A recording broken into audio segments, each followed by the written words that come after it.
On today's episode of Back of the Bird, we are joined by recently retired NLL legend Rhys Duch.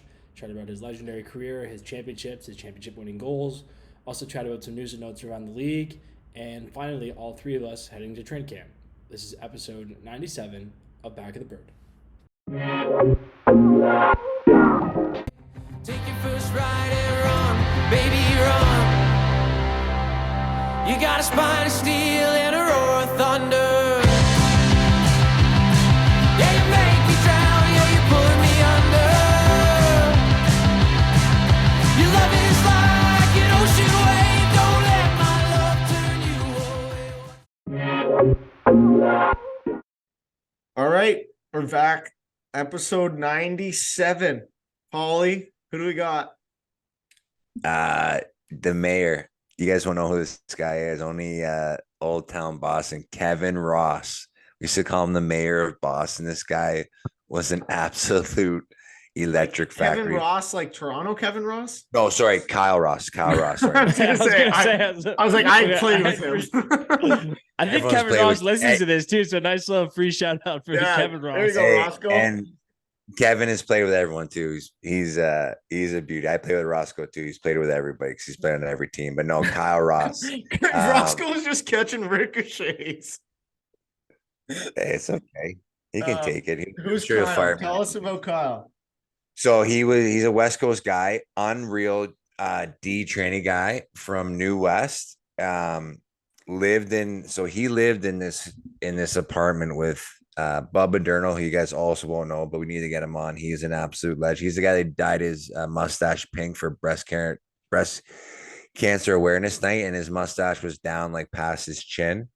And then another guy, Brendan Thenhouse. Anyways, we used to call him the mayor because this guy would just wheel around Boston, did pretty well for himself with the ladies, but he was just a riot. He would always do this. Again, I don't know if we're gonna put this on YouTube, but he would always do this dance move where he'd pull up his shirt and just kind of give like the belly roll. And it was the worst dance move. But the amount of chicks he pulled with this jelly roll shirt up, and then my brother loved it. So every time we would like be getting into it, he'd be like, Roscoe, give us the stomach roll, man. And he'd just be all blangoed, giving the stomach roll in the middle of the bar in Boston. Anyways, this guy's a legend. So that's who's my 97 is, Kyle Ross. All right, Kyle Ross. This episode is yours. It's brought to you by Cottage Springs. Big shout out to Cottage Springs. Again, we're rolling into the holiday season here. So all of our Canadian friends, get out there, grab the jacked up version. 7%. Bring it to your holiday party, get everybody juiced up, maybe put it in a little punch. We're getting into office Christmas party seasons coming just around the corner here. But again, enjoy responsibly. Also bar down. Take a look. We got merch out there. We want you guys to try it. So we're working on getting you guys maybe a little discount for the holiday season here as well. So Stocking stuffers. Come on now. stocking stuffers. Who That's doesn't it. want some stocking stuffers or a new hoodie? I gotta get you guys those hoodies. Maybe Yeah. I'll drop them off this weekend when you guys are away, actually, because we got a little weird bye weekend this weekend, second weekend of camp. You mind actually that'd be nice. You mind just moving into my house, helping Dory with the kids? That'd be great. I'm busy. Can Evie babysit? Yeah. I'm gonna be throwing the kids around playing mini lacrosse sticks with them like Evie and Evie and Dice there. But let's just jump into it. Paulie, how are you doing? Doing good, buddy. Hopping on a flight tomorrow morning. Denver for the week, man. So yeah, just getting excited, getting all my ducks in a row, packing up. But yeah, man, just put the finishing touches on some workouts, and then we're in one. I love it. See how It's she goes. happening, eh? Yeah. Donnie, getting excited? Yeah, man. I'm pumped. Paul and I are on opposite travel schedules tomorrow. I'm flying out of Denver as he's flying in. So, yeah, we start this weekend as well, first of four for us, and yeah, it's funny, man. Especially like when you're playing in the summer, like this is so much lacrosse, so much travel, yada yada, and then you're out for a couple of weeks, and it's like let's start going again. So excited to see everybody, and real quick, Paulie made a nice little reference to the YouTube. Please go check us out on YouTube, like, comment, subscribe, all that good stuff. It really does help us on YouTube specifically. There's certain things we can't do until we reach certain thresholds of subscribers. So we really need all the support we can get on there. And And also, our Spotify listeners know this already, but you can watch the podcast on the Spotify app. So if you're on your phone or whatnot, and you normally use Spotify, you can watch the video that way as well. Just another fun way to consume the podcast. So yeah, other than that, life's good with me. Love it. Just ready to start balling again. Unbelievable. I'd be remiss if I didn't give a shout out here. I just right before we recorded this, I was over. We do our little every couple months. We do a little neighborhood dinner. We all get together. Good to you guys. So I had to excuse myself early from the neighborhood dinner. So shout out to the Western Battery area neighbors there. They said they're going to listen to this as their first podcast. They'll probably only listen the first 5 minutes, then they'll be lost. But and I'm sure the Kevin Kyle Roscoe start will be fantastic for them to jump into. I love it. Hey, that speaking of just another classic, that neighbor story of mine apparently got a lot of people going. I got a lot of DMs about the I haven't heard the story yet. I gotta go. Oh, listen to you that didn't episode. hear? I mean, I'll retell it again, but yeah, anyways, just classic mistaken identity, and my neighbor just turned out to be a Okay. maniac. Who told me that? Oh, it was Smitty told me at camp. He's like, dude, did you hear what Paulie did? Like yelling at like somebody, like he played hockey with him, then he went nuts or something. So Yeah, I'm gonna have to go listen back to it. go but, listen to it. It's an all-timer. I haven't seen him since, thank God. But man, we gotta one guy we're gonna get on here, and I'm gonna talk to him about Connor Farrell. Guy I didn't know very well, but roomed with this weekend. What a fucking character this guy was, man. Some of the stuff he was pulling, the pranks he was doing, just talking to random people walking down the street. I mean, it was, oh my God, it was unbelievable. I had some of the funnier laughs, just like speaking of it, hey, yeah. I was out. Well, I mean, you're the only one that had camp last week. So how did camp go for you, bud? It was good, man. Felt good to just go joke around with guys like the boys again, and kind of get to, obviously a new situation, trying to meet some guys and get to know guys, and trying to be a bit quieter in the room to start, which is not an easy task for me.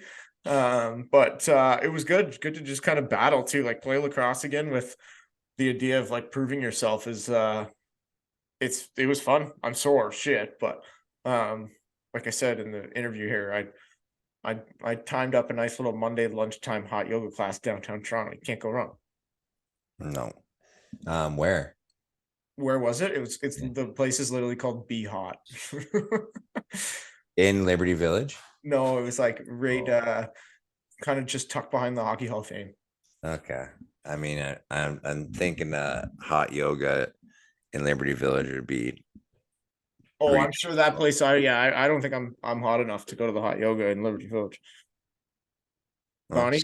Just a couple more sessions at Be Hot. Yeah, you gotta be hot to go to Be Hot. But yeah, it was a good week, fun week. But yeah, we're oddly enough we're off this weekend, so it'll be interesting. But there's not a ton of going on in the league. Obviously I think Toronto kicked off. Wasn't there a third team that did? Bunch of teams did. Vegas kicked off. Toronto kicked off. Thought Vancouver kicked off too. But, I think they did as well. Yep. They might be doing the midweek stuff as well. Yeah, you might be right. I know, like obviously Toronto, they kind of like you guys too. They'll just kind of do now like once a week type of thing. So not like me and Donnie. We're going Road Warriors for 4 weekends in a row. I'm actually we can cover this on next week's pod, but so I've been in, our listeners know I've been in Colorado for a little bit here. I'm actually coming back to Ontario next week and I'm driving home. So Monday starting the road trip home because I got a Canadian. It doesn't matter. I need to bring my car back to Canada, and it's been here. So Donnie needs places to stay, folks. So I got a 22-hour road trip. Yeah, let's get Donnie some places to stay. Yeah, so I'm going here to Omaha Monday, Omaha to Chicago Tuesday, Chicago to home on Wednesday. So hey, you're gonna go through my neck of the woods. Hey, you're gonna go through Windsor. Yeah. Oh yeah. Let's go. Sounds like we're not And- recording next week. I'll be at hotels. It's actually not True. that bad of Yeah, that's fair. travel. So the challenge is going to be playing next weekend. So I got to make sure I find some decent meals and maybe try to sweat a little bit in there too. But Yep. that's Road Warriors, man. Back to it. Hey, if you're somebody on here who owns a gym in Omaha, where did you say you're going next? Omaha or Chicago or anywhere in between that. Yeah. There you go. There we go. Hit Don yet. Yeah, outside of that, I guess going on in the NLL, the bunch of different lacrosse beauties from around the kind of different lacrosse leagues or communities, whatever you want to call it. They rang the closing bell at the New York Stock Exchange. That's kind of cool. It was cool because everyone was together. Yeah. Like NLL, PLL was a rare. See who was in the front though? Rabo wasn't looking at anybody though. He didn't look at it. He didn't look at Frood once. He had his nose up in the air. I Who the saw him. fuck's that guy? Back to the bus, buddy. Yeah. They're fighting over the gavel to bring Yeah, it. yeah. That was good. I did get a good laugh out of that. Everything's calculated, but it is cool. It was cool to see them all getting together. Again, we haven't really talked about it, but you can see these in the episode title. We got Rhys Duch on, all-timer, sure shot Hall of Famer here. The guy's, part of the 400, 600 club. That's no joke. That's a lot of points and goals, assists. So congrats on a great career to Dutchy. You'll hear from him. Kind of, we go down memory lane with him, which was pretty cool to kind of see him go through it too. To talk about all the different things that happened throughout his career. You guys he's got an awesome memory too, by the way. Yeah. That part is really cool. Hearing him tell the story. Obviously, you're gonna remember the big moments, but hearing the story of the goal, I thought was very cool. And just he remembers years, games, statistics very well, and I always find that really, really cool when our guests just have everything kind of at the tip of their tongue. Yeah, no doubt. I agree. You guys, Paulie, I saw you. That was pretty adorable. You dressing up as a firefighter and Mac too. Yeah, classic. Real original on my behalf. No, I mean we were doing the family costumes for a bit. We had a couple good ones. We did the Zoolander one year. We did Jungle Book last year, and then my mother-in-law. Mac is obsessed with fire trucks and firefighters, but so my mother-in-law just got him a fire costume. So I was like, all right, guess I'm going as a firefighter too. And then we had Coco as Sparky as the Dalmatian. But yeah, it was good, man. So this is the first year he kind of got it. So it's kind of cool. We were wheeling around with a bunch of buddies and their kids. So he just got like a sack full of candy. He like doesn't even eat candy, but he's just got a sack, like so much candy now. And then the way our street's like set up, we don't really get kids. We're like a through street, and we actually don't have sidewalks. So everyone just goes around. So I bought like a Costco size candy thing like a month ago. I literally handed out to like 2 kids. One was my next door neighbor. Wow, so now you guys almost have to get like signs to guide people down your street. I know. And it's like, well, it's tough too, because like come get the jumbo O. Henry's, boys. I know. And it's tough too, because our street's like dark because of like all the big trees that like block out the light. So I think it just looks like super scary. Anyways, so I just have like a shit ton of candy. You should just stand in the middle of your street dressed as Mike Myers with just like a bowl of candy below you and just see who decides to make the trek. I do like as I get older, I want to like just like that sick dad humor, do that one year. Like, you always like once a while there'd be like someone like, a hay or a scarecrow on the stair, and then he just gets up. I want to do that and just film people to scare the crap out of them. I did that one year at my parents, like dressed up like actually. So what we did is, it was actually kind of fucked I did this, but I dressed up. I like put shin pads with socks on and like pants and shoes, and then like a pumpkin head, and like put it out on the porch for like 4 or 5 days leading up to Halloween. And then on Halloween, I put all that stuff on and went in the chair. So like the kids thought that like it had been there for like 5 days. So I was just getting everybody. It was a weird weird feeling. I was because it was a lot of fun. I had a lot of fun with that. I think there's probably something to unpack there, but uh, even at school, I remember at school we did Big Brothers Big Sisters, and I volunteered like the one day, and we did like the haunted house, and I think I probably ruined a few kids' lives. But again, it was a blast.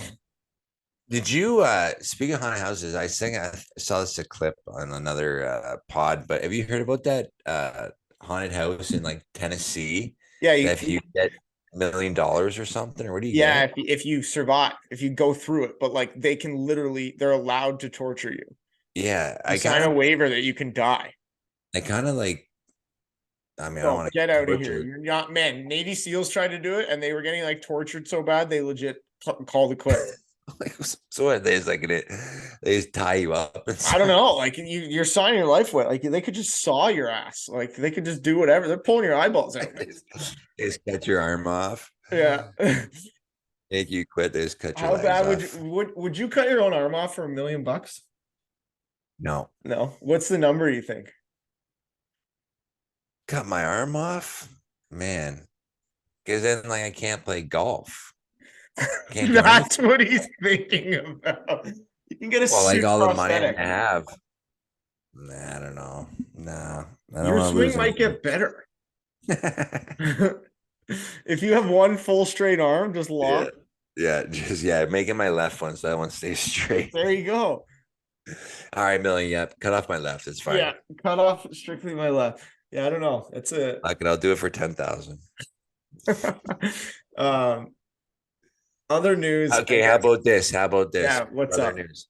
Have you seen that question that's been online a little bit? $60,000 for the rest of your life. Quit your job, but you can golf every day. That's your job, $60,000 a year, and you Yeah. can golf every day. You doing it? No. Think What the fuck? You're not gonna be able to live. Yeah, but I get to golf every day. I just You get get to live. sandwiches at the clubhouse. We're fine. Yeah, but you still have to pay for those. It's not like you just get to be like. No, I maybe So I'm everything at the club is free. yeah, maybe I'm getting it wrong. Maybe it's like you get $60,000 plus like a membership. I don't know. Anyways, But yeah, like I mean, bottom line, you're in today's day and age, you're dragging your feet with like 100 grand because of the fucking inflation. And oh, look, Dan. Sorry, Dan. You make a lot of money. Sorry, buddy. Yeah, grumpy fucking Toronto guys bringing up inflation over here. Hold on. I never said I wasn't. I Dan. never said I wasn't dragging It's my a feet. it's a hypothetical, Dan. Yeah, fuck your hypothetical. I'm not picking golf. I get to I'm golf. I get to golf also a enough no. for work anyway.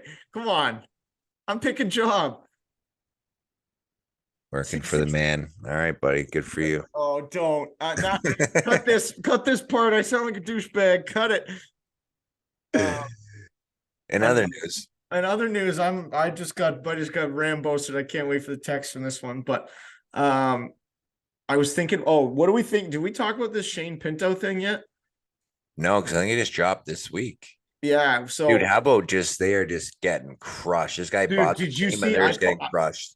I love Andlauer. I'm so in on this guy. He's like the most authentic owner of all time.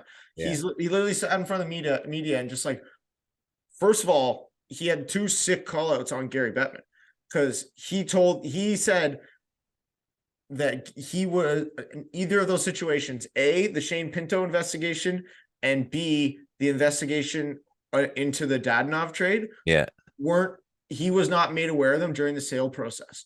So, and he said that at a press conference. So like he obviously is a little bit rattled. But the Dadonov thing, the Pinto thing's one because it happened this year. Whatever.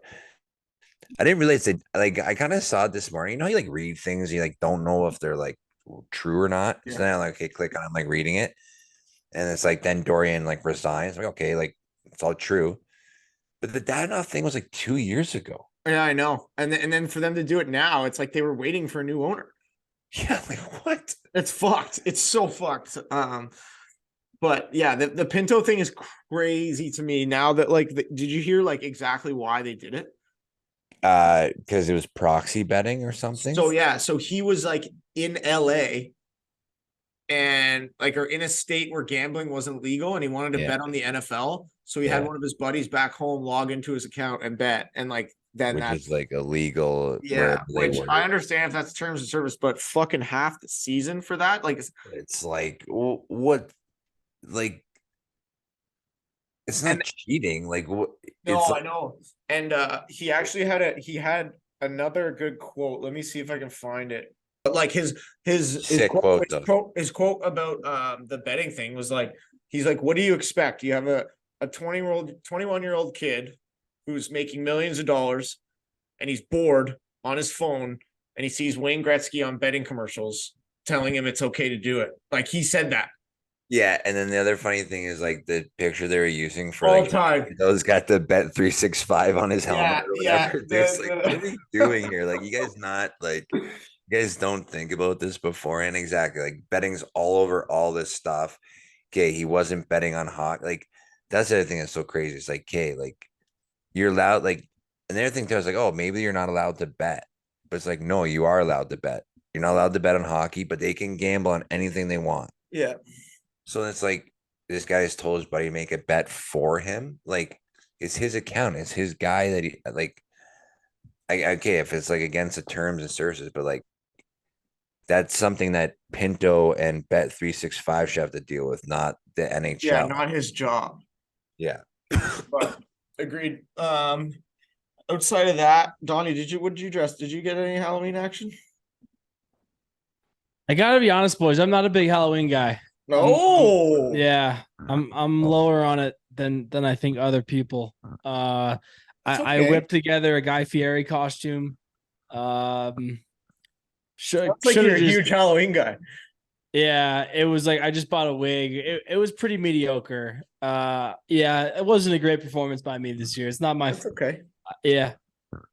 Yeah. Hey, Donnie, are you going to be around November 9th? Are you coming back Yep. for that? Yep. Oh, baby. Paulie, What's that, buddy? November 9th, What's November 9th? Boston Levi's playing at Rivoli in Toronto. Wow. What day is that? It's a Thursday. Yeah, I think I'll be around. I'm fly out the next day. Well, we might have to rally the troops. I think I've got the whole work crew going. So if you're listening to this, you're in the area, come on out, buy the tickets online. If you go to Rivoli's website, they've got it listed there. I think they're $20. But that should be a good time. Cool little venue there. That's a good little side note. Forgot about that. Oh, another thing. I already got my ticket to the concert this summer. Creed is opening, or Creed is playing with Finger 11 opening June 30th at Budweiser. That's unreal. That will be an insanely fun concert, I think. But outside of that, I mean, I guess Let's kick it to Dutchy here, I think. yeah, do you think? It's been Yeah. a lot of banter. Okay. Yeah. All right. Off the rails. This interview is brought to you by Lucky Penny Media. At Lucky Penny Media, we're a full-service marketing company without hefty agency pricing. We understand your brand is everything to you, and when working together, it means everything to us. You're more than just a client, you're a partner and a teammate. Our philosophy is simple. You grow, I grow, we grow. So here he is, Rhys Duch.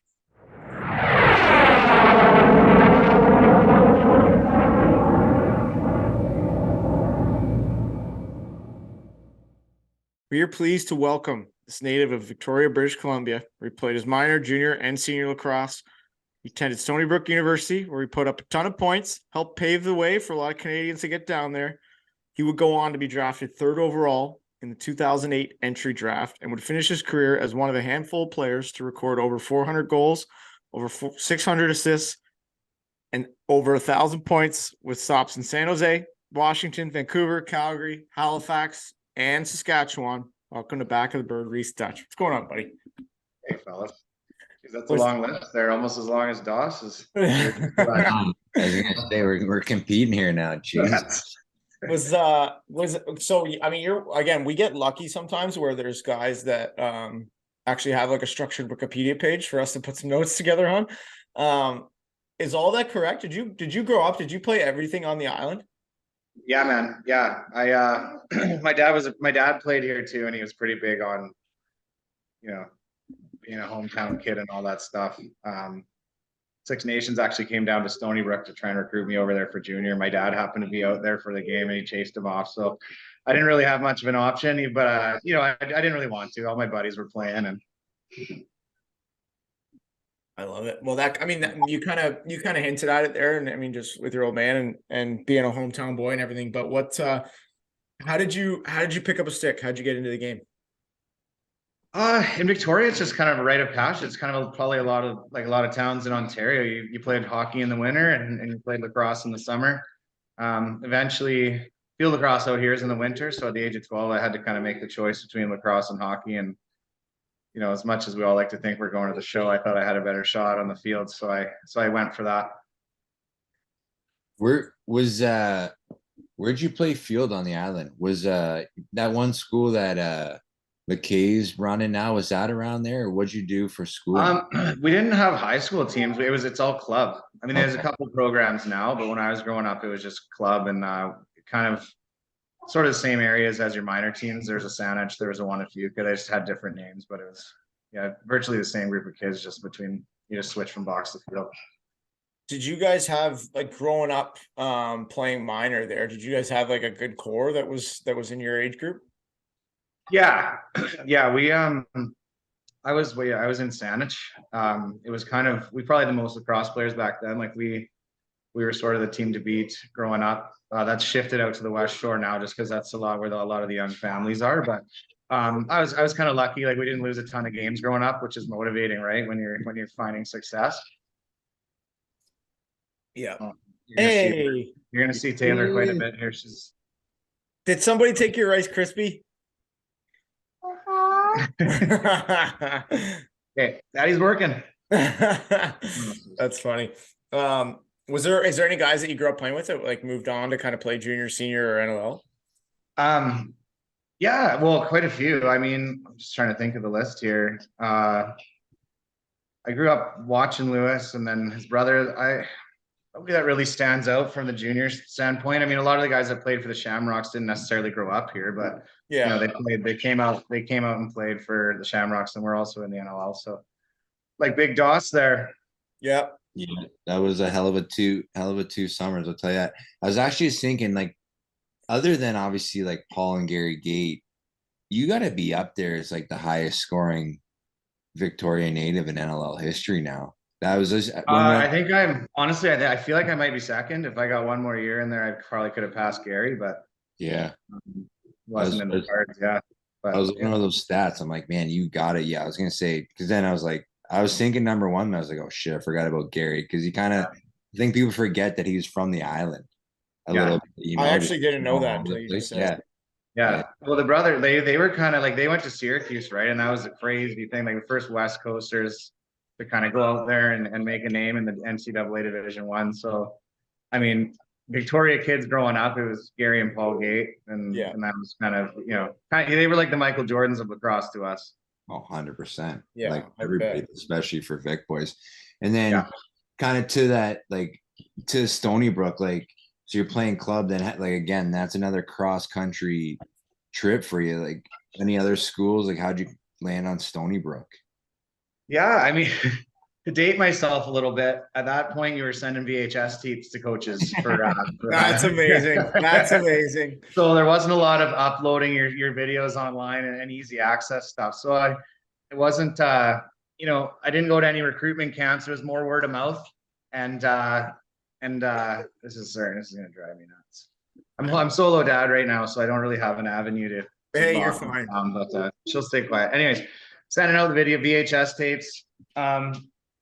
The Stony Brook coaches were actually kind of calling around. I think they got word from asking various people, and so I talked to like Georgetown, North Carolina, and stuff. But they were the only ones that kind of flew me out, and like recruitment wasn't a big thing back then, so it was kind of like you felt ritzy, right? It was like, holy smokes, they flew me to New York, and I got to meet the guys, so it just sort of was a no brainer. It was. Yeah. Who was the coach back then? It was actually John Espy who recruited me, but he he left, and then Lars Tiffany, like Virginia's coach, was my coach there for the first 2 years. Oh wow. Okay. And then who came in? Who came in for 3 and 4? Rick Soul. Rick Soul. Okay. And then was it Nagel after Soul? Yes, I believe so. So Rick Soul, he was coach. He was there with like Crowley and McBride when they went probably the furthest that Stony Brook's ever gone into the tournament. So Yeah. that's kind of, and then he, so that, you know, I like for Lars, like for Rick, it was like, we're kind of one of those middle schools that people act as a springboard to get to the bigger schools. Yeah. You know, Rick went on to Navy, and then Lars is obviously at Virginia and won the national chip. So Yeah. Makes sense. Paving the way for the boys. in the way. Were you there with McBride and Crowley? Because McBride's like my age. Do you overlap with I him? think McBride's my age. He's What my is- age. He's what are you? 86. 86. Oh, gee, I thought he was in 85. Jesus. Okay. So So did you he's, guys? so they were actually freshmen when I was a senior. Oh, no way. Yeah. You went early then, hey? I went right out of high school. Yeah. Oh, okay, good for you. That's unreal. Interesting. Did you what did you find like did you play a ton of field on the island? I mean, yeah, I kind of probably started when I was about 12, and then we Yeah. just played every winter. I mean, we won provincials probably every other year, if not most of them. Because Vancouver was really spread out, so a lot of the studs weren't really together. Where we had like 2 teams on the island Yeah. that really competed, so we kind of could stack them a bit. But yeah, I mean, we played in the winter. I wouldn't say, but it wasn't. You know, box was a big deal. Like that was what Yeah. you focused on, and you played field because that was where the opportunity was. Did you find a tough adjustment kind of going down there and starting to play like a structured field lacrosse? Yes, somewhat. I found the tougher adjustment was like just personally, I think I use this teaching camps and trying when I'm talking to kids that might be waffling or about going down and just how hard of a transition it was. You know, like I'm an island boy and all of a sudden I'm in New York and international students got to go down early. So the campus is dead. And I was just, I kind of freaked out. Like I actually walked into the coach's office, I think a couple of weeks in, and told him I couldn't do it. I was going to go home. And then I think, you know, all of a sudden I had more friends from the older guys. So I think he kind of put him up to befriending me a little bit and bringing me into the wing. So whether they were real friends or not at the start, They still count. They they still count. count, right? So it was tough, man, and it's going to be hard. And it's just you got to kind of go in understanding that because I didn't do any like prep school or anything like that. A lot of guys at that time were going down to Western Reserve. I don't know Yeah. if you guys. So Yeah. Big Yeah. influx of guys down there. So I didn't do any of that. So just a big culture shock. You go from your mom doing your laundry every day to having to figure your shit out. Yeah. Well, and just especially like you say, but like not only that, but then you're also across like continent too. Like it's not like you're not even like a fucking quick plane ride home. Like, You're like, felt alone, but yeah, but dude. now you know a couple of those guys ended up being at my wedding party and stuff. It's just you just got to kind of stick it out and put in your time until you get used to it. Yeah, no doubt. So I mean, off the field was an adjustment. What about like for on the field stuff? Was there playing wise? Did you? Because I think I saw that you were playing midi at school, right? Yeah, I was midi for there, and then I mean field stuff. Like the game, it was sort of. Yeah, I mean it was different, right? We didn't really play structured on offense back then. It was just box across on the field for Canadians, so it was an adjustment, but. You go down and you're practicing 6 days a week before you even have for like 3 months before you have a game. So it didn't really matter if it took you a little while to figure it out because it's not like an NLL training camp where you got 3 weeks and if you don't fit in, you don't fit in. Like down there by the time you get to it, you feel like a pro. I mean, we didn't like again dating myself. Like I didn't lift weights till I got to college because it just wasn't it wasn't really part of what you do. Now kids are like dryland training at the age of 9, so it's just a different world, man. Yeah. No doubt. No, what was the off the field scene like over at Stony Brook? Do they have that Bordy barn, whatever bar when you were down there or no? No, we had Bamboo Bernie's. We had a few. There was one like right off campus, but it was a commuter school, so we didn't really have a lot of. There wasn't like a fraternity, a frat life, a sorority life. It wasn't like party streets and stuff. It was mostly like the athlete community that was there, and then you made friends. figure out some popsicles here. Oh yeah, get the popsicles going. So we didn't. So I mean, you're young, you're in college, you're away, you got freedom, but it wasn't crazy for us. It was more about the sports. Yeah, you got the sports, and then you're basically like hanging out with the other sports teams. Yeah, I mean, don't get me wrong. There'd be when we were in the houses, we'd get back from a bus trip, like we'd have a away game or something, and then the party'd already be going at our house for 3 hours by the time we got home. So it was a good time. Yeah, you You're in love college, that. man. Fire warm, boys. Keep the fire warm. Stony Well, Brook's yeah, not exactly. empty, right? Yeah, Is it Long the Island? earth was never empty. Say Is Stony again. Brook on the island? Yeah, Long right in the Island, middle, yeah. like right in the middle of Long Island. So you're just jumping coast to coast, island to island, then, eh? Island boy for life. So I mean, throughout your time there, was there a specific year that you remember that like the team kind of came into its own, or you guys had a good little stretch? Yeah, my freshman year actually, I think we got ranked as high as 14. And then we played Army at home. It was my first hat trick, and we were up, and then they came back. We went to overtime, and I was actually our goalie for his ACL. And no knock on our backup, but it was a bit of a tough situation to come into. And we lost her in overtime, and they were number 4 in the country at the time. So who knows wow. what could have been after that. But it was during some of those crazy Albany days. So I never made the tournament. We always lost in the America East final. Yeah.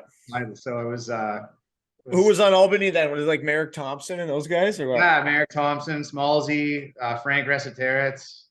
Yeah. Davy Brock on the post up, or what? Was he there? I don't remember Davy Brock. I He might have been posted up at the end of the bench, but I can't wait for him to hear this. That makes me irrationally happy. But so I mean, kind of throughout that process, obviously you're going home and you're playing towards the end of your career at Stony Brook. You're going home and you're playing senior. What was that feel like? We like to ask guys this kind of question, like the guys that get to suit up for their hometown senior A team. What's that feeling like for you? oh, it was good, man. I mean, I was actually drafted by Langley. Oh, okay. So that was back. You couldn't protect guys anymore, and Shamrocks didn't have a first rounder. So I ended up getting drafted by Langley, and then I kind of held out. And I mean, they had billings and stuff, and I just was like, man, I just been away from home for 4 years. I'm not about to move over to Vancouver for the summer. And then they ended up trading me to Victoria the day before the trade deadline. And then we actually played Langley on the trade deadline, and I wasn't allowed to play that game. But so I only got a half season in, but holding out worked. Yeah. It was almost kind of nice because I had a month of summer before I had to start playing again. How was that first game back after the month off?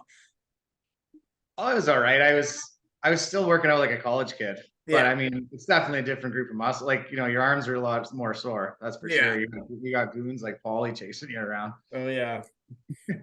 Who was Wally the coach when you came in, or who was coaching for you? I think it was Wally. Yeah. Okay. Yeah.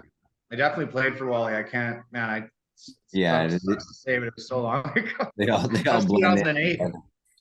That was your first year, 2008?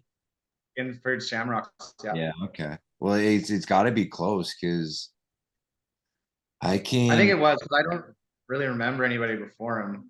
No, If it was, it's for half the season.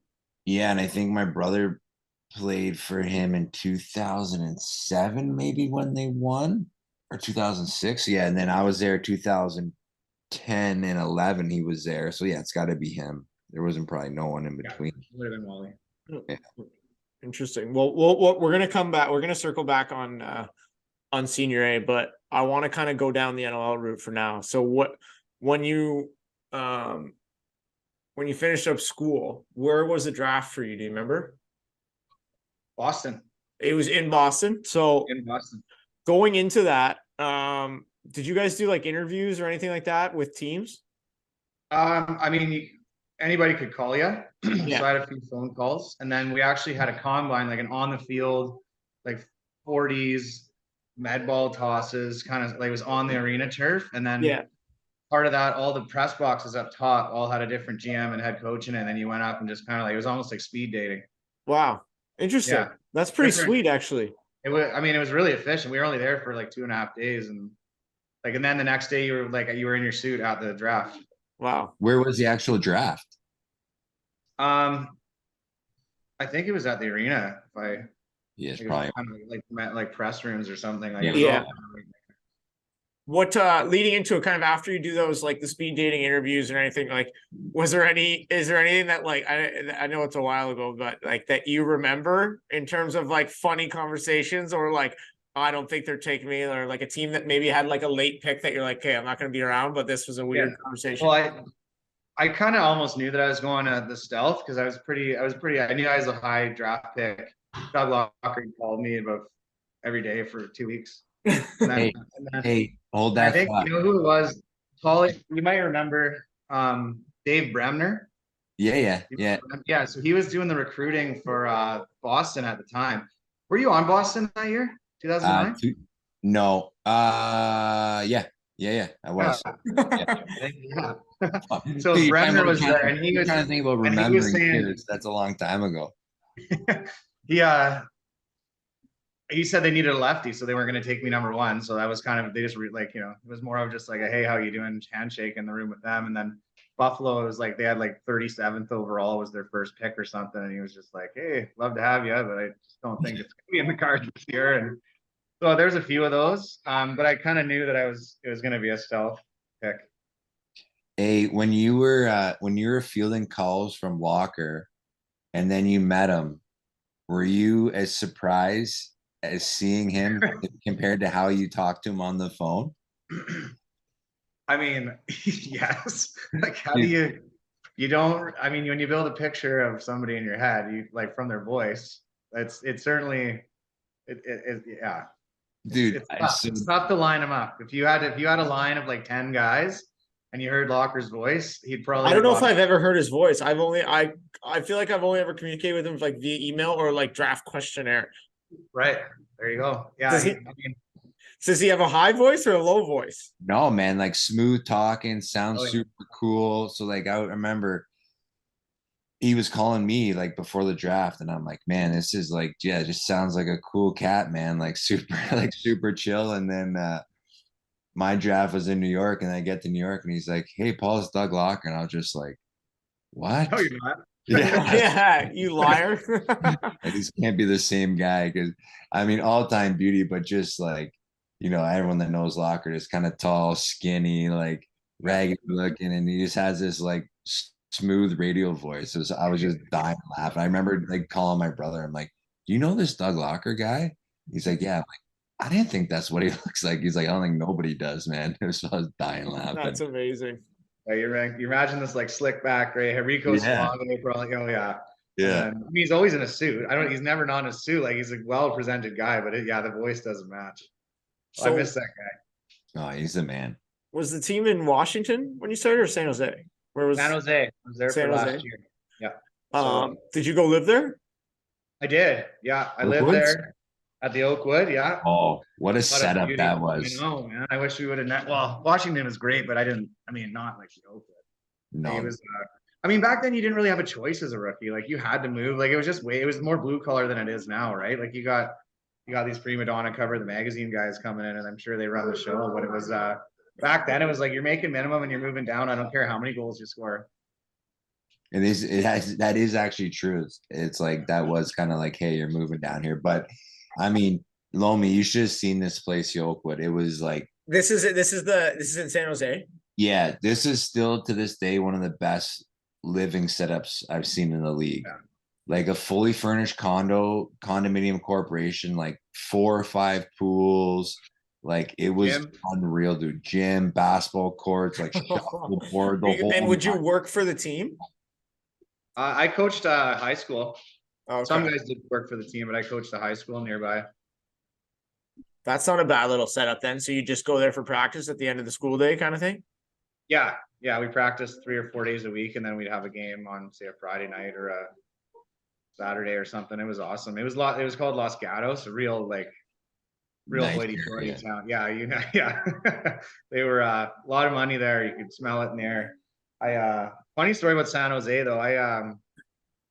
So, like I said, rookie salary, I was moving down there. I came over Christmas for like a month, and then I had to move back down there. and they were going to rent me a car.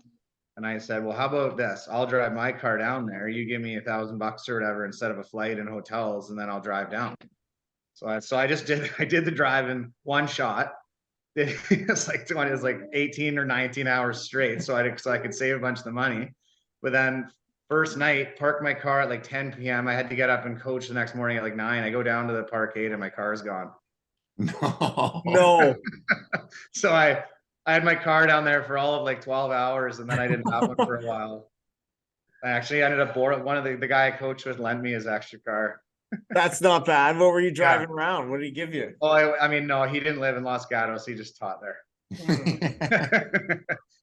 He had to commute across the tracks to go to. I get it. You bought his car off him for $1,000. He would probably, that might have been market value around that. That's probably why it was such an easy for him to write. It was probably getting it out of his driveway for him, so he didn't have to look at it. Yeah. But it was nice. Hey, that was nice of him. Good guy move. What was it like kind of stepping in? Like, do you remember your first game? Yeah, Calgary. We lost. Wasn't the biggest crowd I've ever seen in San Jose there, because it's a massive arena, and then you got like 3,000 people in it. It wasn't. Yeah. It wasn't overly, nerve-wracking, I guess, is what it was. It was more nerve-wracking in the locker room. Actually, yeah, Wayne Gretzky actually came in before the game. He was in town, and he was just coming to meet the lacrosse guys. So it was kind of cool. So like he's been following the NLL for a long time. Like that was 2009, right? Yeah. And so that was really cool. Had 2 and 4. We lost. Didn't get my first goal ball. What, they just lost? They just didn't keep the ball? Nobody just thought to grab it, and I didn't really think about it either. I was all fired up, but it was just it was sort of all of a sudden, yeah. The game's over and you don't have it. Yeah, the game's over, and I didn't really know. There's some guy in Los Gatos or whatever just who gave his dog, caught a ball at a game and gave it to his dog to chew on, and now that's the goal. It was probably Brad Hawk, the team equipment man. I bet you they did grab it, but he's still got it hidden at his house. Yeah, he's waiting to get it. He was waiting for you to retire, and then he's gonna sell it on eBay. Keep my eyes out. How was the team that year? Sorry, bud? How was the team that year? We were pretty good. That was when we had Doyle, Zawicki, Sedgwick, like Sorensen, Grimes, kind of like we had a good core group. And then, we had the Paul Rabel and stuff coming in. We made the playoffs. We beat Portland, I think like 20-15 in the first round, but then that was that crazy game. We went to Calgary and they were at 15-0 going into the fourth quarter. What? Yeah, that year. They won it that year in 2009. I think we lost 17-5 in the end, but it just came out of nowhere. 15-0. 15-0 going into the fourth. What is the conversation? What is that conversation like? CH, so you could imagine. I mean, there wasn't a lot to it at that point. It was more of I guess, well, first of all, it's like we need to score a goal. It's like really embarrassing. But, yeah. It's not a lot of rah-rah at that point. I think there's a stat. I think Matt King was the goalie, and he actually scored. It was some sort of delayed something, and he scored an empty netter, and it was their 6th goal of the game. So he actually has the game-winning goal in a playoff game as a goalie. No way. Cool, right? Well, I mean, not cool. Cool to talk about now. Yeah. I'm sure that was not a cool feeling the next day. No, at the time it was quite embarrassing. I was like, oh, that's great. That's a nice little trivia. That's a nice little. Wow, Donnie, did you hear that trivia? No, I just missed it. Dutchy, you can tell that one again. All right, my rookie year 2009, we were playing Calgary in the Western Final. It was that crazy. They were up 15-0 going into the fourth. Their 6th goal, their goalie scored on an empty net. It was like either the end of the quarter or delayed something, and we lost 17-5. So he actually had the game-winning goal in a playoff game, even though it was like at the end of the first quarter or something. But it's still like a goalie has a playoff game winner. That is an insane stat. There's no way that exists in any other league. It'd be hard pressed to think. There's got to be a rule, by the way, that like to have the GWG, it's got to be at least in like the second half of the game or something. Like first, second quarter game-winning goals shouldn't count. That should be like, it'd be a lot cooler if he's like how many goals did this guy legit score to like win the NLL championship, for Yeah. example. Yes. I think there should be a different But- stat. Game-winning goal is it the last goal of the game or not? Like, Yeah, there's right, like a different right. category there. I see that. Yeah, like okay. Yeah, maybe like a game winning goal, and then you could call the other one like a game deciding goal or something. Switch it up a little bit. Yeah, it's a great thing. But so moving through that. So did you guys move to Washington the next year then? Yeah, we moved up to Everett. We played it in the Everett Arena there, Comcast Arena. How was that? Well, that's unreal, buddy. I mean, the town wasn't. It's a bit scary. You didn't wander too far from. I was gonna Comcast say, like, Arena. I don't know if I've ever actually asked anyone what the city was like there. It was pretty run down. Like it was. Yeah. I mean, you get down, there's like Navy base and stuff, and that's fine. But it was pretty like you didn't really wander the streets too much in Everett. But the arena was amazing, and I mean, I don't know if it's still, but at the time at that 2010 championship game, I think we set the record for attendance at the arena. Wow. But you know that didn't really matter because in 2013 we had to move our game to Langley because we got bumped by Disney on ice. So This is why we do it. What a league. What a fucking league. Games Well, I getting think we, bumped pre-booked by or something. circuses, games getting bumped by Disney on ice. And Like I we shouldn't got say bumps because it's not like they came in later, but I think it was just pre-booked, and you know, like we made the final and it would have landed on the same day. The league Yeah. wouldn't move it from a Saturday, which fair enough. So we Yeah. had to play it somewhere else. and like that was- and this happened with Arizona too, like right where like yeah, it was, Rochester had the circus in town. So they yeah. had So the home game, the playoff or the final had to be played in Arizona instead. Like I love that. The literal circus is in town.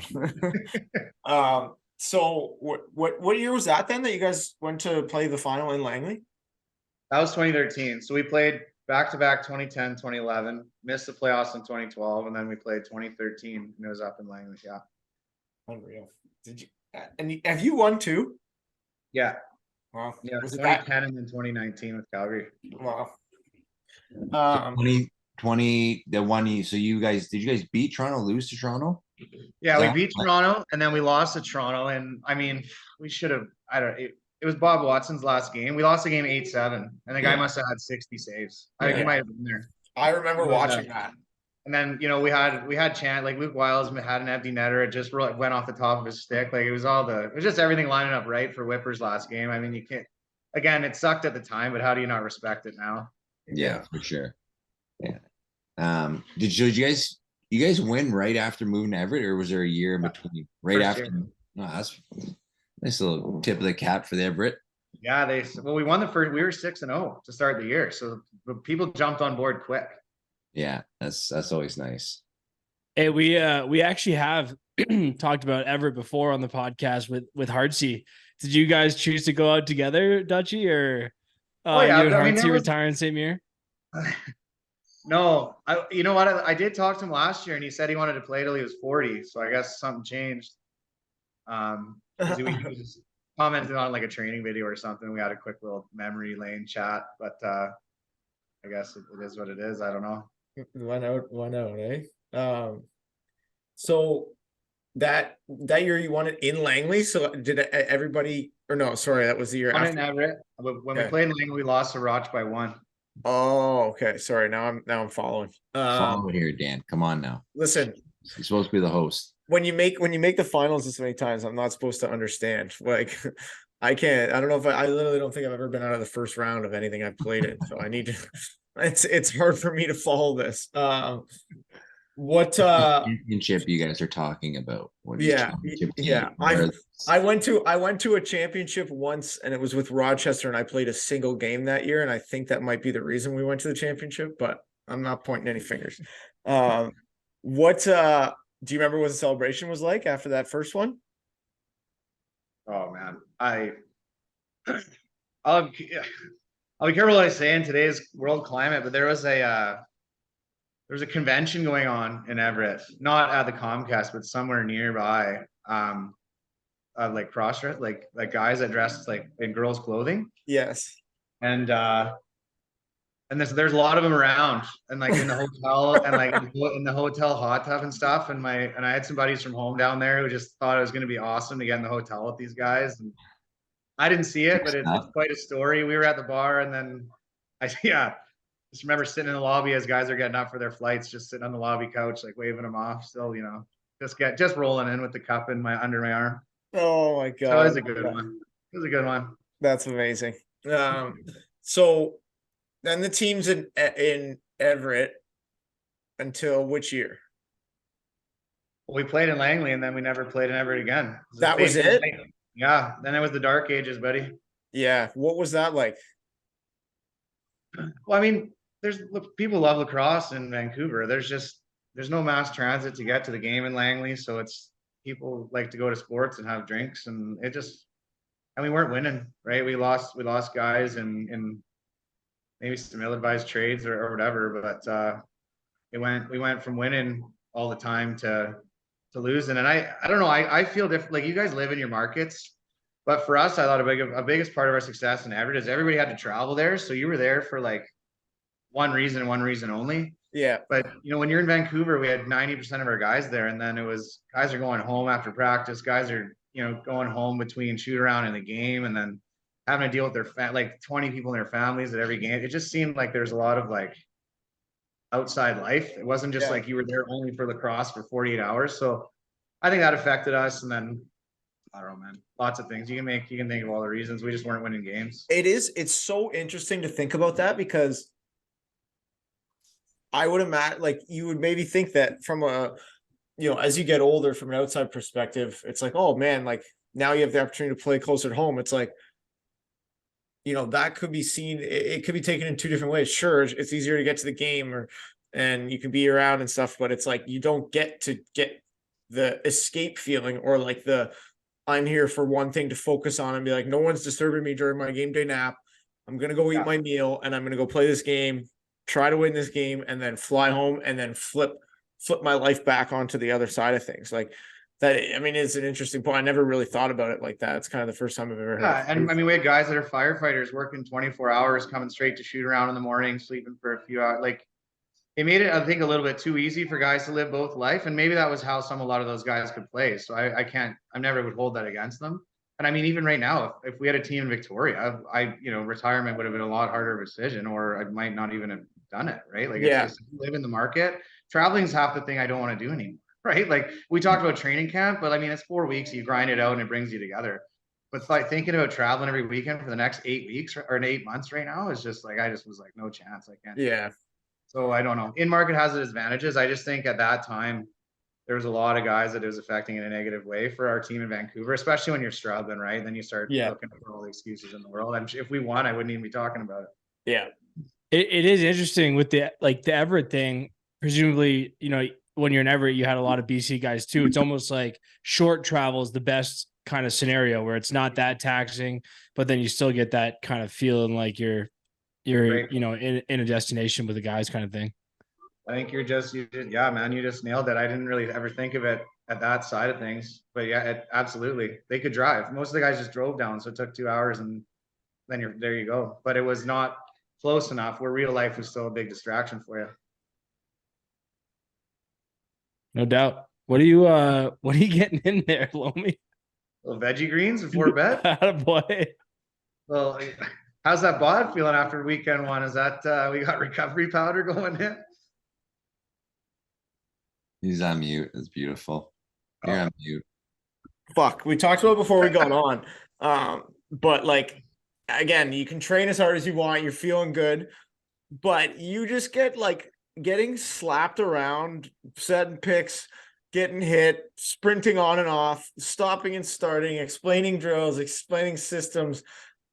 That's enough for 1 2 hour span. Okay, sure, we can get through that. You do it 3 times in 24 hours. No matter what happens, no matter what shape you're in, like, you're gonna be limping into Monday. So I mean, evidently Wednesday. Yeah, I threw myself into a hot yoga class Monday at lunchtime downtown Toronto. That's the best move I've ever done. That's probably good recovery for mental and physical. Yes, it was. I did a whole lot of the shavasana laying around there, but we're getting there. We're getting back. But honestly, my water bottle just tasted like the aminos, so I just like the leftovers. So it was almost like the gross taste. I had to kind of fill it back up. But Well, I don't feel you. I mean, people are asking me if I miss it, and it's definitely not yet. Training camp is just zero part of what you miss about lacrosse. That's for sure. I mean, it's nice to get back together with the boys and see everybody after a while, but I have zero desire to be out doing 6 hours and 24. Yeah, no, it's We're gonna see Dutchy sign like first week of the season. Yeah, hey, Classic bet move. I'm not out of shape. yeah. Buddy. He officially retired from Those doing calves training can't get out camp. of shape, buddy. Those calves can never get out of shape. Best calves in the league. Yeah. The toe drag can't lose. They cannot lose its luster. But let's kind of move on to maybe the end of the time there in Vancouver. What was like the tail end of kind of being there like, and then how do you, because you landed in Calgary after that, right? Yeah, I mean, it was a few frustrating seasons. Our owner, it was we don't know the financials of it, man. She was like, she's from America. There's money like into Canada. She's losing money. It was a financial decision for her. So she sold it to obviously the Canucks organization, who hired a bunch of local Vancouver guys to kind of run the team, and probably bad blood, whatever, lost over from summer, and just it is what it is. I think their big thing was trying to rebrand away from it, and the stealth was kind of synonymous with Rhys Duch. So there's a lot of factors that went into it. I don't need to get into what's going on behind the scenes, but it just kind of was time to part ways. And then for you, what goes into making the decision to go to Calgary? Well, Colorado called. It was. I mean, Kurt Milosky. It was pretty easy. He called me, and he was pretty straight up. Almost like going back to the Stony Brook thing. It was like, they put the most effort. They wanted me the most, right? And it was just like, it makes you feel wanted, and you respect that. And he, I had kind of texted Doug. I don't know whatever, people can't get in trouble anymore. I texted Doug Walker, kind of telling him giving him a heads up before the league and before even Vancouver had announced it. And I guess he then told Kurt, like Kurt called me before anything was announced, which I think is against the rules, but it doesn't matter to me now. Yeah.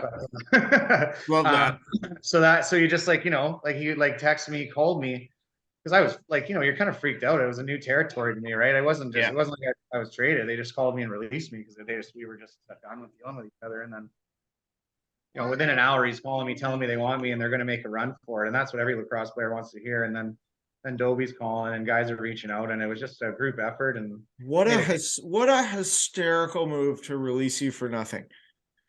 Well, I think part of it, I mean, I had a pretty good contract. Locker was good to me. Yeah. And they were finding ways and loopholes to take money out of it. And I wasn't having that. Well, I mean, yeah. I wasn't overly polite and just, saying, yes, sir, that's fine. Like, take 20 grand away from my life. I kind of was like, that's not how you treat people. And it's a small world. So you think about what you're doing. And then I think they tried to trade me, and my contract was pretty big. So it was kind of a tough one for people to take on. I see. Okay. And then when word gets around that he's calling teams trying to trade him, I mean, it's probably only a matter of time until you get released anyway. They almost just start holding out, eh? Interesting. It's such a funny league that way. Like, because everybody fucking knows each other, knows everything. Like, it's insane. But that's what I mean. You got to be kind of careful whose toes you step on. It's also kind of funny how the players are like taking care of the least out of anybody. You know what I mean? Like, it's kind of wild. I think getting better. It's almost like it is to a certain degree for like the higher end players. It's almost flipping a little bit. It is, yeah, which is nice. Which is, I mean, it's kind of wild that like, and probably on most teams across the board, like a coach is making more than any player, which like crazy. But anyways, we don't have to dive into that too far. Well, the other interesting thing that we've Paulie's brought up a couple times recently, which I never really thought about, but this is when you were going through this would have been like a lot less teams in the league too. So the whole like, who are we bidding against thing is a lot different than it is now with 15 teams. If you're Colorado or Calgary back, giving you a call back then, that you're probably not going to go east. There's not that many teams, right? It's just like a kind of a different negotiating than it is now with 15, and people really teams are always rebuilding or going for it, or there's like kind of more classic like movement, pro style movement. Yeah, for sure.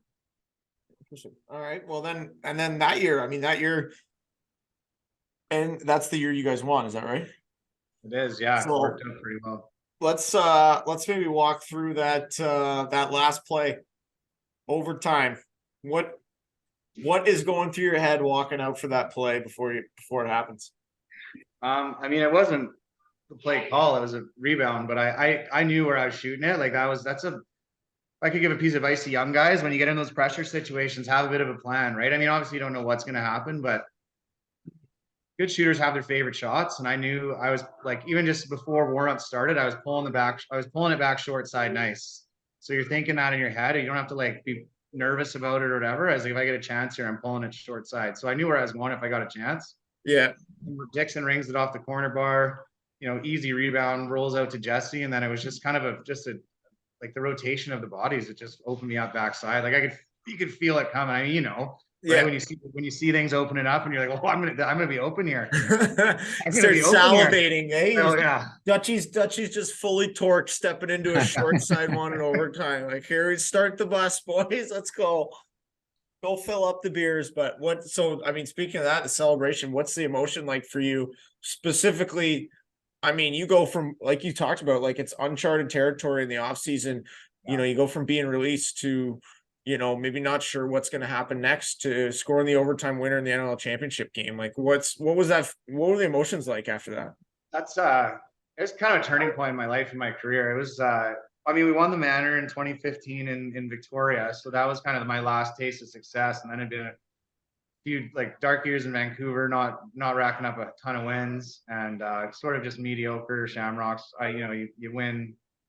Maybe you win the first round or the final. You don't really we never really got a shot at the Manor. So it was going there. And then you're all of a sudden, it's like you get released from a team. You're like, am I ever even going to play again? Like it's just so nuts. And then it was kind of reassuring that I was still doing the right thing, right? Like it wasn't like I was just hanging on. Like I was part of something bigger, and it was just sweet to be able to score the goal in the end. On the goal, when did you realize it went in? Did you see it clean the whole way? Yeah. Did you hear I the watched crowd, it, or man. you just saw it go right in? And We then had like Spangler, like there's guys jumping to block it. Like the window was closing and it just kind of right down the middle. And Vino kind of stepped forward, but he stepped with that. I think it probably was the wrong foot, and it kind of made him skinnier, and it just gave me that like gap on the post there. That's pretty sweet though that you get to watch that whole thing going Yeah, I watched it right hit the net. away. Yeah, just lights out. And then it's just straight to Cowboys or what? We were in the locker room for a long time, but then it was SDC. Did you did you lose it all at the casino that night or what? No, my wife was there, so it wasn't a ton of table time. It was more, we were in the bar, drinking out of the cup. That thing's unreally heavy. They don't make it convenient to drag around the town with you. Yeah. And sharp on those corners. Yeah. Just a hazard. Yeah, but I mean, by the time we got there, they were only open for like another hour. They actually let us kind of hang around for a little bit after, but then it was just, the rooms are full of pints after and tons of people in the hallways. So the hotel was forgiving, at least for that night.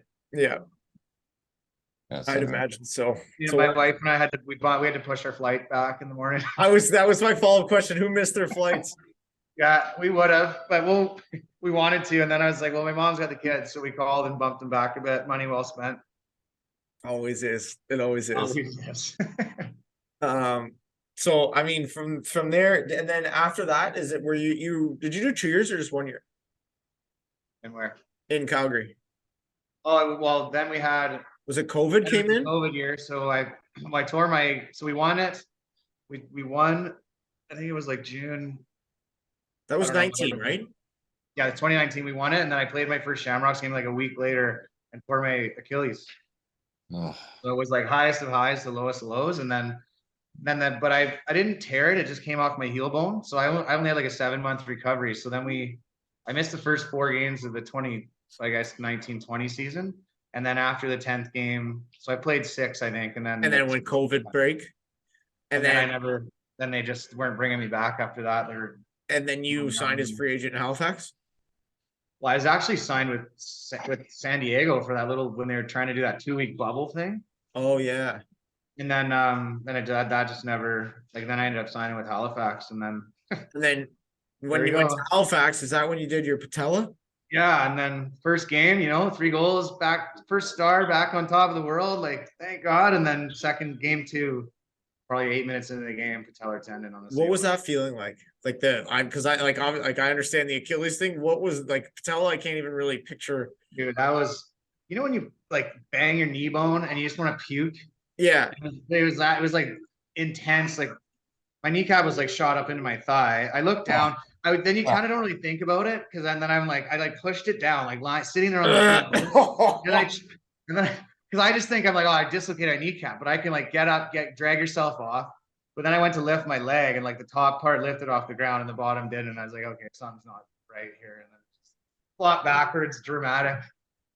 Yeah. Your brother was playing. I was playing against your brother, Paulie. It was against Toronto. No. Oh, really? Oh, Yeah. I didn't know that. Oh, I remember you doing that. I remember who you played against. So, that's What was that? What was that recovery like? Man, that was. Well, I had to fly across the country a day later. That was miserable. And then surgery. I mean, honestly, again, I don't know. I guess when I get into the recovery, I just do it. I was at physio 5 days a week. Like I was jogging around probably 4.5 months later. Like I was doing shoot arounds with Halifax that year. They wouldn't put me in the game, which fair enough. But do they do a graph for that, or like how do they prepare? It's like, so I tore it at the bottom and the top and up and down. So it was just like this and this. Oh So fuck! they just basically like it's all like I got like a fake. It's all sewed up with like permanent, whatever stitch, I guess. Interesting. hopefully, Yeah, so hopefully permanent. Yeah, let's make sure that's permanent. Yeah. I gotta go in. They gotta go in and redo it every 5 years. Yeah, we don't need that. Replace the laces here, boys. Just one second. Yeah. So honestly, that was an easier recovery than the Achilles was. Yeah. And then you came back to Halifax, right? Or to play again or no? Yeah, well, I went to training camp. Yeah. But they had brought in Randy, so that's a bit of an uphill battle, especially with that organization. And it was Yeah. And then I got like I hurt my plantar fascia in training camp, but nothing major. It just took me out for a couple weeks. So they were just kind of like, it's a bit of an uphill battle. They've had their guys. Shanksy was almost having to go do like the year off for firefighting, but then Colorado was calling, asking if they had it, like, because they knew there was extra righties, so they sort of. That when they had 27 righties that year. What's that? That when they had 27 righties that year. Oh, they're rotating through them, like yeah. Probably signed at least 12 righties by the end of it. Unreal. Yeah, that was last year, and then we went to. Yeah, I was my first healthy scratch ever in Buffalo, and then the next week they traded me to Sask. And what was it? And then what's your time like in Sask? Well, it was good. I mean, it was fighting for a spot there. Like we ended. Crazy thing is, I had the OT winner against Saskatchewan for Denver that year, and then Denver beat us for a playoff spot by 1 game. Oh my god! Irony. Eh? That's got to be another trivia. That's another stat. Yeah, that's crazy. But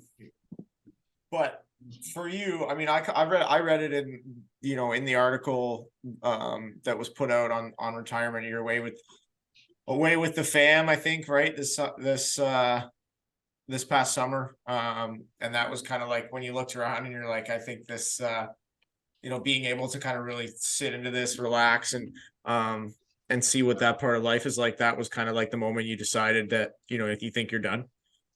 Yeah. Well, I mean, the last few years have obviously been stressful, be it injury or contract time. And I mean, as you guys know, as you get older, you got to work twice as hard to accomplish half as much in the gym. So you just feel stressed and pressured all the time. It's not like when you're in your 20s and you're laughing and you're the guy in the cover of the magazines. It's just life's easy, life's great, and it's awesome. And it was just, I was finding it was when I was over in Europe for 3 weeks and I could just say, hey, I'll get a couple outs in and I don't need to train. And like it was like this nice little relief. And I'm still like working out and stuff, but it just the pressure was gone. I liked it, and I hadn't felt like that in a long time. And then didn't play for the Shamrocks, and it was just nice to on a Friday, like I don't have to get home from work on a Thursday and go straight to the arena. I can throw a steak on the barbecue and just kind of hang out with my kids. Like, it was an awesome yeah fun. And that's when you know, right? Like if the only thing you're enjoying is the 2 hours on the floor, then it's starting to feel like a job. And that's not really the respect lacrosse deserves, in my Yeah. mind. That's well put, man.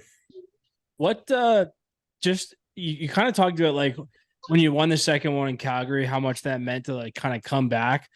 But what was it like winning one early too? And kind of like, not to put words in your mouth, but I've heard other guys talk about winning one early and they kind of think it's like easy and then you don't get back there for a long time.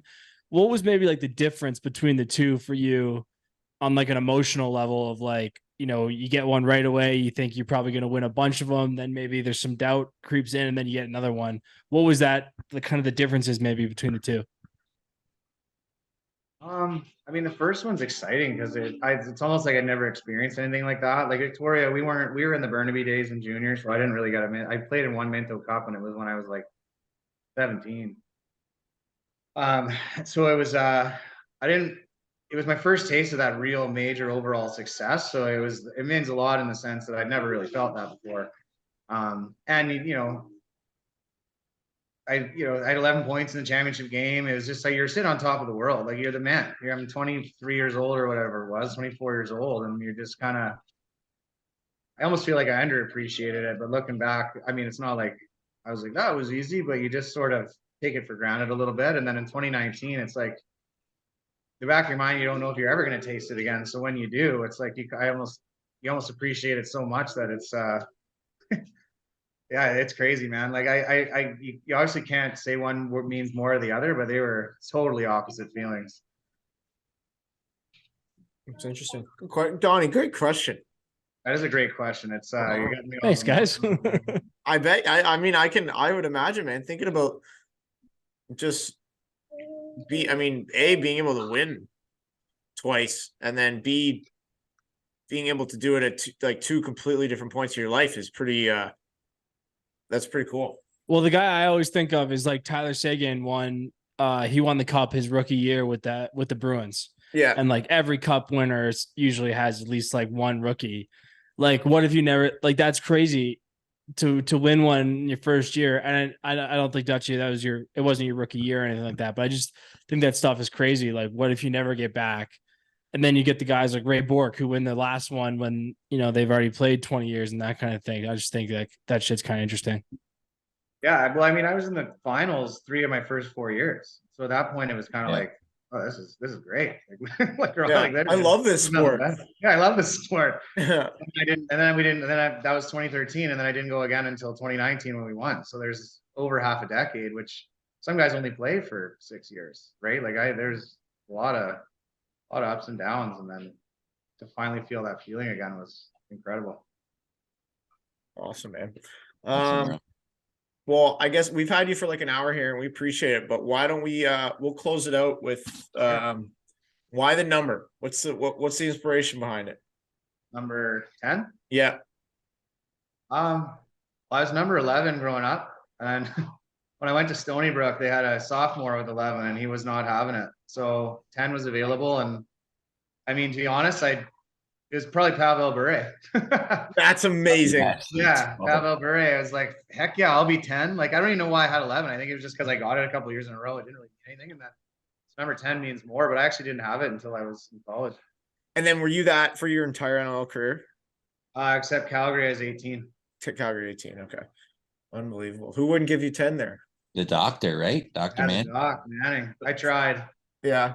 I tried, but he had a newborn kid and they'd already had a little Manning 10 jersey. Like, I got it. I was just like, yeah, I get it, buddy. Yeah. I mean, he'd been in the league as long as I have too. It's not like he was a new guy. Yeah, that's fair. That's fair. Well, Donnie, Paul, you got anything for Dutchy before we let him go? No, but that was unreal. Congrats on, again, a hell of a career, and enjoy retirement, buddy. You deserve it. Yeah, thanks, man. This has been awesome. It's nice to chat about it. Yeah, it's memory lane. That's cool, man.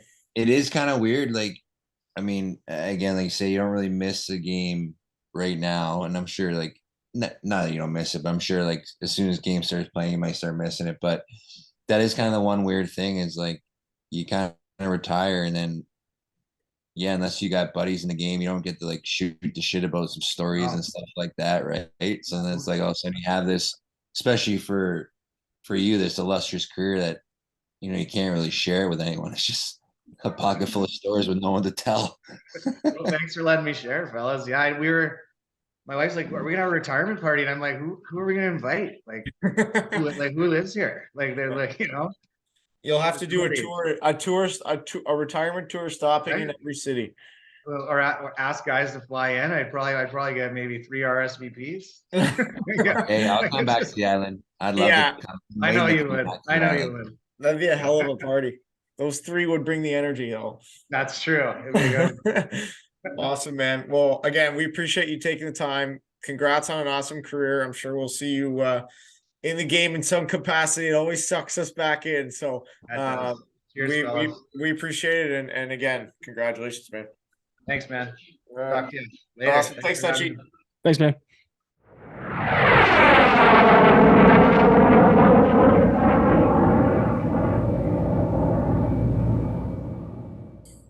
Okay, we're back. That was a great interview with Rhys Duch. Wait, breaking news. Rangers just won the World Series. Oh no way!